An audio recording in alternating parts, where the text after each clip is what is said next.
Merci tout le monde. Je vais commencer avec quelques questions pour vous autres. La France fait face aux effets mondiaux et aux tarifs. Pourquoi la France n'est pas en récession? Le Royaume-Uni fait face aux tarifs et aux effets économiques mondiaux. Pourquoi le Royaume-Uni n'est pas en récession? L'Allemagne et l'Italie font face aux effets mondiaux et aux tarifs. Pourquoi ne sont-ils pas en récession? Les États-Unis, évidemment, font face aux tarifs et aux effets mondiaux. Pourquoi qu'eux autres ne sont pas en récession? Là, le Japon fait face aux effets mondiaux, aux tarifs. Le Japon n'est pas en récession. Donc, pourquoi le Canada, après un an de M. Carney, est le seul pays dans le G7 qui est en récession? Pourquoi? Si c'est vraiment les effets mondiaux, les autres pays auraient eu la même récession, mais c'est seulement le Canada qui a contracté 2 trimestres, l'un après l'autre, la définition, elle, d'une récession. Et où est M. Carney? Ça fait maintenant 4 jours depuis qu'on a appris que le Canada est le seul pays en récession. Il n'a pas pris une seule question pour expliquer pourquoi il a créé une récession. Il vous a banni, les médias, de même poser des questions quand il était avec le ministre des Affaires étrangères de la Chine. Pendant la fin de semaine, pendant tout le vendredi, il n'a pas pris une seule question. Aujourd'hui, il se cache encore. Oui, il va y avoir une photo-op. Il va mettre un casque. Il va prendre un martel. Il va prétendre de bâtir une maison. Il s'attend à ce que vous autres mettez une image de lui à la télé pour montrer qu'il était devant un chantier. Mais il ne va pas répondre aux questions sur la récession libérale. Ce n'est pas du leadership. M. Carney a besoin de répondre comment, après qu'il a promis d'avoir l'économie la plus forte dans le G7, on a maintenant l'économie avec la seule récession dans le G7. Et on a appris que les commentateurs et les économistes libéraux ont dit que c'est juste une récession technique.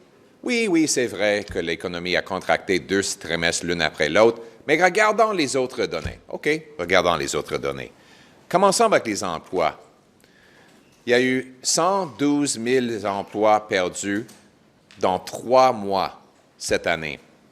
Depuis que M. Carney est devenu premier ministre, il y a 45 000 plus de Canadiens au chômage. On a le deuxième pire chômage dans le G7, 1 tiers plus élevé qu'aux États-Unis.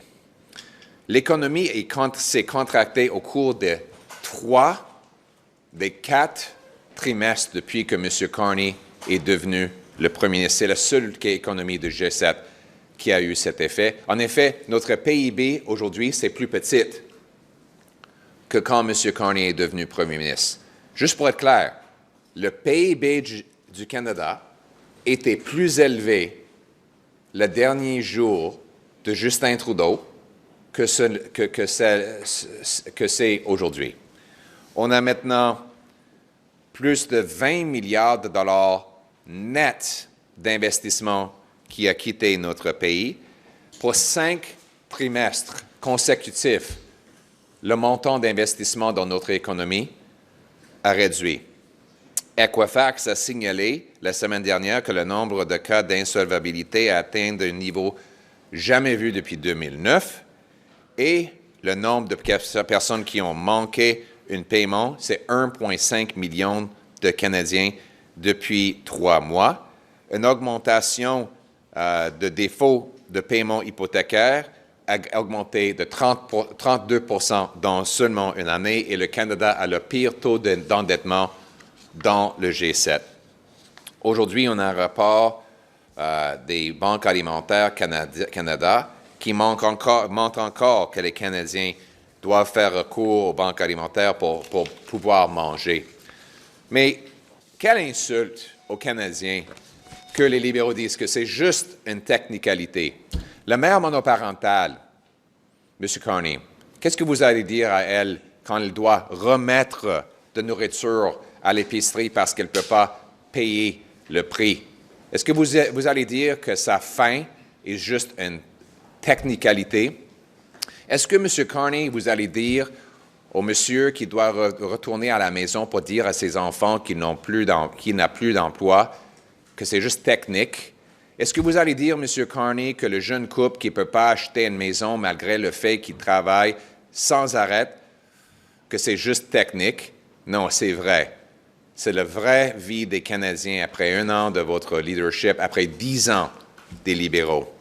C'est pour ça que nous revendiquons un débat d'urgence pour renverser les politiques libérales qui ont causé la seule récession dans le G7, pour proposer des solutions, l'élimination des lois anti-développement, couper le coût exorbitant de ce gouvernement, réduire les taxes sur la construction de logements, sur le travail, sur l'investissement et sur l'énergie, libérer notre économie en enlevant le paperasse. C'est comme ça qu'on peut convertir la récession libérale en croissance canadienne. C'est comme ça qu'on va rendre notre économie abordable chez nous, forte chez nous et sécuritaire chez nous. Thank you very much for being here, everybody. Now in English. France is facing tariffs and global economic uncertainty. France is not in a recession. The United Kingdom is facing tariffs and the global energy price increase, and the United Kingdom is not in recession. Germany and Italy are facing global economic effects and tariffs. They're not in recession. Japan is facing tariffs and the global economic economy. Japan is not in recession. The United States is obviously facing tariffs and global economic factors like high energy prices, and the United States is not in recession. So why is it that only Canada, after a year of Mark Carney, is in a recession today? Well, you could ask him that question, but he won't take any of your questions. He's hiding from you. It was Friday morning that we learned that Canada's economy was the only one in a recession, the only G7 economy. And what has Mark Carney done since? He's been in hiding. Oh, yes, he let you in for 30 seconds to have a little picture of him with the Chinese foreign minister. Then he hid for the rest of the weekend. Today, he's going to let you show up and take a picture of him wearing a hard hat and carrying a hammer around pretending he's a carpenter. But he won't have time to take questions on how he created the only recession in the G7. Question period, where normally prime ministers go to answer, especially in a moment of crisis, when the economy has fallen into the only recession in the G7. You would expect him to be there, to be accountable, to show his incredible economic brilliance, but he's not showing up for question period either. While Canadians are starving, losing their jobs, and missing mortgage payments, and Mark Carney has created the only G7 economy in a recession, he is hiding from accountability. Now, Liberals are saying it's only a technicality. Sure, it meets the back-to-back declining GDP, quarter after quarter definition that you find in any textbook, but that's just an economic fluke. Look at the other data. So let's do that. Let's start with jobs. In the first 3 months of this year alone, under Mark Carney, Canada's lost 112,000 jobs. There are 45,000 more unemployed Canadians than there were when Mark Carney became Prime Minister. We have the second highest unemployment in the G7, a third higher than in the U.S.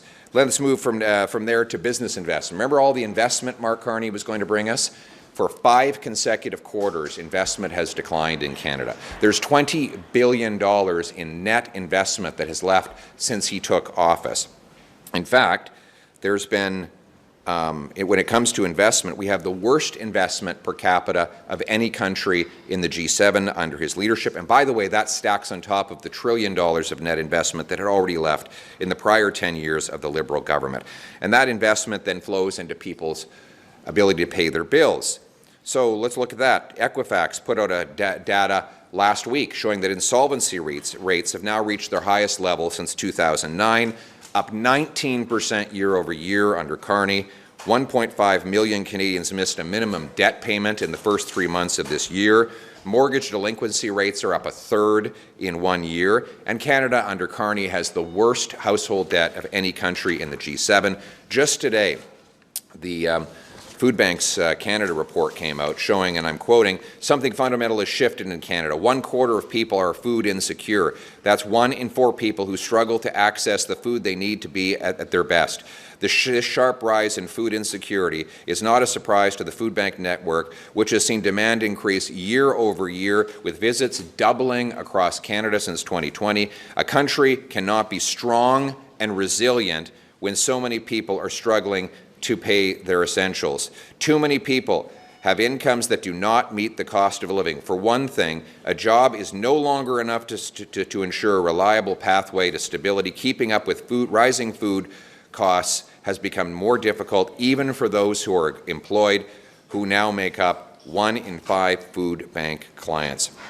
4 in 10 Canadians are now spending more than 30% of their income on housing, and that number is the threshold to determine that they cannot afford the homes in which they live. The share of people reporting difficulty in accessing care rose steadily from 19% in 2023 to 24% in 2026.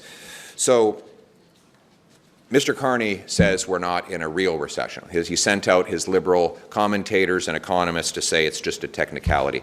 Mr. Carney, I have a question for you, and I hope that you'll have the courage to actually look Canadians in the eyes today and be accountable for your recession. The single mother who has to turn back items at the grocery checkout because she can't afford to pay for them, are you going to tell her that her hunger is just a technicality? Are you going to say to the man who goes home to his kids in Windsor tonight to say that he's lost his job and they're going to have to sell the home, that's only technical? Are you going to tell that young couple that work every day but still can't move out of that 400 square foot apartment that their inability to own a home is just technical? Or are you going to own up for the recession that you created and get into the House of Commons and do your job to reverse the Liberal policies that have made us the only economy with a recession in the G7? We as Conservatives are here to work. We have a plan to reverse the Liberal recession, get rid of the anti-development laws, cut the red tape to unlock our businesses so that they can grow higher and pay more wages, cut the bureaucracy, the consultants, the foreign aid, the handouts to phony refugees, the corporate welfare to Liberal insiders, close the tax loopholes that Mark Carney uses to avoid paying his taxes so that we can reduce them for everyone. Use that money to bring down inflationary deficits, taxes. Let's cut taxes on work, investment, savings, home building, and energy so that we can unlock our economy and be the fastest growing in the G7. That is how we're going to make Canada affordable at home, secure at home, and strong at home. Thank you. On combating anti-Semitism, what would you like to hear from the Prime Minister this evening? He should start with a big apology. We've seen, after a decade of Liberal government, a nearly 200% increase in hate crimes. The Liberal Party is set to divide Canadians one against the other. They have let in terrorists and anti-Semites through our policy of open borders. Their soft on crime policies allow violent anti-Semites to be released back onto the streets to terrorize Jewish communities. And then Liberals have stoked this anti-Semitism by saying one thing in a synagogue and then saying exactly the opposite in a mosque to divide the communities against each other. Mark Carney should lay out an apology to the Jewish community for the violence, the terror, and the fear that his party and his government have allowed to happen over the last decade. We need to secure our borders against immigration, against illegal immigration, against allowing terrorists into this country. We need to deport visitors who are participating in these acts of terror and violence on our streets. We need the government to condemn anti-Semitism in all of its forms, and we need to bring in real tough new laws that lock up violent criminals who target Jews and others.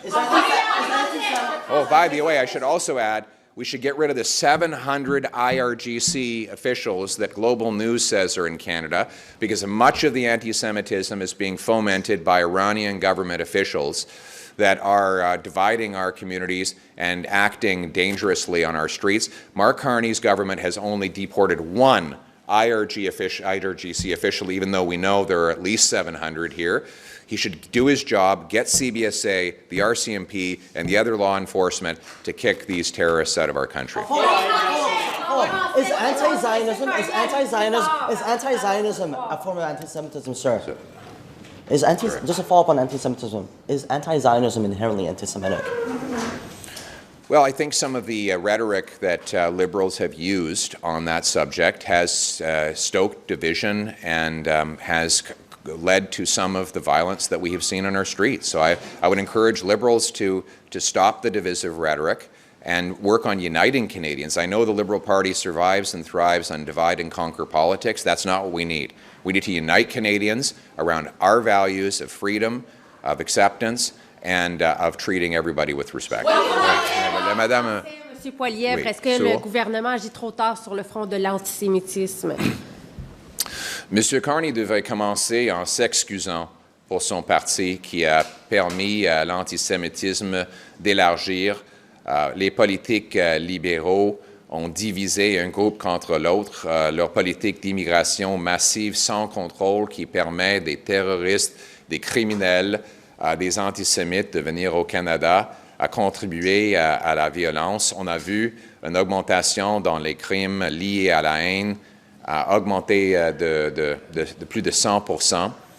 Et moi, je pense que M. Carney devrait s'excuser au nom de son parti pour avoir causé ce phénomène. On doit renverser la politique, on devrait renforcer nos frontières, empêcher des terroristes et des antisémites de venir au Canada, mettre des criminels en prison en éliminant les lois libérales et expulser les membres de l'accord islamique de l'Iran, dont il y a 700 ici au Canada, qui provoquent la violence contre les Juifs et des gens perses ici au Canada. On devrait rétablir les valeurs canadiennes, ce qui permettent la tolérance et la liberté pour tous les groupes. What do you think? What would the impact on Alberta be if the province decides to separate? Well, it would be bad for both Alberta and Canada, and it really makes me reflect on the fact that 10 years ago, under the Conservative government of which I was a part, support for separation was zero. In fact, there have only been 3 referendums to separate from Canada, and they've all happened under Liberal governments. When Conservatives are in power, we unite the country. In fact, even in Quebec, 10 years ago under Stephen Harper, the separatist movement was wiped out. Le Parti Québécois and the Bloc Québécois were on their last leg, but 10 years of divide and conquer, centralist Liberal government that seeks to control everything in Ottawa has reignited those divisions. And Mr. Carney's got to start to take responsibility. He's the Prime Minister. It's his job to unite the country, not to wag his fingers, but to actually bring people together and explain how he's going to make Albertans, Quebecers, and all Canadians fully united in this country. On Mr. trip to the United States, have 3 rounds of trade talks set. They've wrapped up the first one. What do you think about where Canada is? And if you were Prime Minister, what specifically would you do on that file? Well, where is Mark Carney on trade with the U.S.? Nobody knows. I mean, and depends what time of day you ask. I mean, one day he says he wants a full and complete rupture with the United States. The next day he says he wants to make America, in his words, great again. So which is it? He says one day that he thinks integration has made us subservient, and then another he says he wants more integration. Mark Carney's been hiding from the negotiating table for the last 6 months while the Mexicans have been eating our lunch. As Mr. Carney likes to say, if you're not at the table, you're on the menu. And right now, because Carney's been hiding from the negotiating table, he's made all of us on the menu while Mexico and the United States advance their interests at our expense. Frankly, I'm the only leader who actually has published a plan to deal with the Canada-U.S. renegotiations. I've said we need to build up our leverage, which includes our natural resources of oil and minerals, create a national reserve of those minerals, and then tell the Americans that they could potentially have privileged access to buy those minerals in times of need in exchange for tariff-free access to their markets. My mission will be a tariff-free trade arrangement, tariff-free on autos, aluminum, steel, lumber, and everything else, reciprocal free trade, using our resources as leverage in order to get that. And that is what we need to get to do right now because the Mexicans are eating our lunch. Est-ce que vous pensez que c'est grâce à vous que M. Carney fait une annonce pour annoncer des mesures au sujet de l'antisémitisme ce soir? Est-ce que c'est grâce à vous, votre pression? Probablement. J'ai mis beaucoup de pression pour défendre la communauté juive depuis longtemps. En même temps, on n'a pas besoin des annonces et des discours. Je sais que M. Carney aime ça, donner des discours. On a besoin des résultats. On a besoin des synagogues qui ne sont pas ciblées par des tirs de fusil et les feux. On a besoin d'un Canada où les Juifs peuvent fièrement montrer leur foi et leur tradition sans crainte. C'est le résultat dont on a besoin, pas des annonces et pas encore un autre discours de Mark Carney. AI investment in infrastructure development has been credited with keeping the U.S. economy out of a recession. The government's AI strategy is expected to come out this week. Do you think Canada needs to focus more on attracting AI investment and infrastructure development to try to achieve similar results for our economy? Well, I think Mark Carney and the Liberals need to get out of the way. What will bring the AI infrastructure? Affordable energy. If you do, for example, a ChatGPT search, it consumes about 9 times more electricity than a Google search. These massive data centers require enormous amounts of energy, which means that we have to expand natural gas, nuclear, and hydroelectricity. What's standing in the way of that? The answer is a costly, liberal regulatory regime that blocks things from getting built. We need to repeal C-69, get rid of the industrial carbon tax, so that we can power the future of data centers and compute and become a superpower in both resources and AI. What do you make of Caroline Finlay's victory in BC, and what does it mean for your federal party and BC politics in the future? Well, I congratulated Leader Finlay on her victory. I want to thank her for her very public and consistent support of me and my leadership over many years, something she did emphasize during her leadership race. And I think that what British Columbians want from her leadership is what she ran on and what Canada needs. We need an affordable British Columbia with safe streets, where the economy is self-reliant. We need to lock up criminals, cut back on the cost of government, reduce deficits, ban drugs, support parental rights, all things that Caroline Finlay ran on, and I hope that she succeeds. How on the economy for the USMCA July 1st review, and what's your expectation out of Dominic LeBlanc, who is headed to Washington this week? Well, I've already told you how we're preparing. We published a very clear plan to get a tariff-free agreement. I've already did an extensive tour of the United States to win support for tariff-free trade. Frankly, I've done a lot more in opposition than Mr. Carney's been doing in government to promote tariff-free trade. I don't have any expectations for Dominic LeBlanc's trip. He does these trips where he goes and socializes and comes back empty-handed. Yet while the Mexicans have been in formal talks for 6 months, Mark Carney has been gallivanting around giving speeches filled with dazzling buzzwords that achieve nothing but the worst economy in the G7. Unfortunately, right now, all we have is a gigantic liberal recession here at home and no tariff-free access abroad. Sir, on the economy, can I ask you, on your position on the economy, the polls show that despite your bleak picture that you're painting, Canadians trust Mark Carney to deal with the economy, to address jobs. So why do you think that is? Why do you think that despite what you're saying, your pitch is not resonating with them? Well, it is, and I think what's going to happen is the illusion of Mark Carney is very quickly going to collide with the reality of Mark Carney. And that reality is that he is the only G7 leader who has put his economy into a recession. He's the only G7 leader whose economy has shrunk in 3 of the last 4 quarters. He's the only G7 leader whose economy is smaller today than it was a year ago. He leads the economy with the worst household debt, the worst housing costs, and the worst food price inflation. That is the real record of Mark Carney. It is not the illusion presented in the media, but it is the reality, and I think in the long-term run, reality will collide with the illusion. One last question. By the way, you're all shouting at me. Wait a sec here. You're all, whoa, wait, you're all shouting at me. How many questions have I taken? Is anybody keeping count? Can somebody know? Oh, wait a sec here. How many questions? We're saying 8, if I could, I just want to point things out. 8 questions, which is 8 questions more than Mark Carney has taken. Sorry, go ahead. NDP leader Avi Lewis made the call on Friday for Canada to send a humanitarian export of oil to Cuba. What do you make of that call and the situation in Cuba? Well, our oil is for sale on the international market. We expect to be paid for it. We're not donating our oil to a communist regime. So, should we buy all 88 of the F-35s, or should we split the contract?